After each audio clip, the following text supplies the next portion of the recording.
नौजवानों के इक्तदार में आने से अलाउद्दीन और इन जैसे पीटीआई के इन्फ्लुएंसर्स को आखिर क्या मसला है?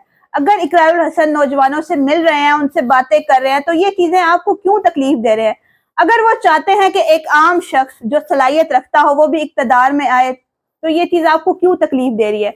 नौजवानों की लीडरशिप से मुखालफत करने वाले दरअसल खुद ज़हनी गुलाम है और ना ये इस गुलामी से खुद निकलना चाहते हैं, ना ही ये किसी और को निकलने देना चाहते हैं। लेकिन ये लोग जितना मर्जी जोर लगा लें, ये तहरीक जरूर कामयाब होगी और इक्तदार खानदानी और शख्सी गुलामी से निकल के अपने असली हकदार के पास जल्द पहुंचेगा इंशाल्लाह। अलाउद्दीन साहब की नजर में बहादुर वो है जो मुल्क से भाग जाए, मुल्क के बारे में बातें करे, मुल्क के लोगों को गालम गलोच करे।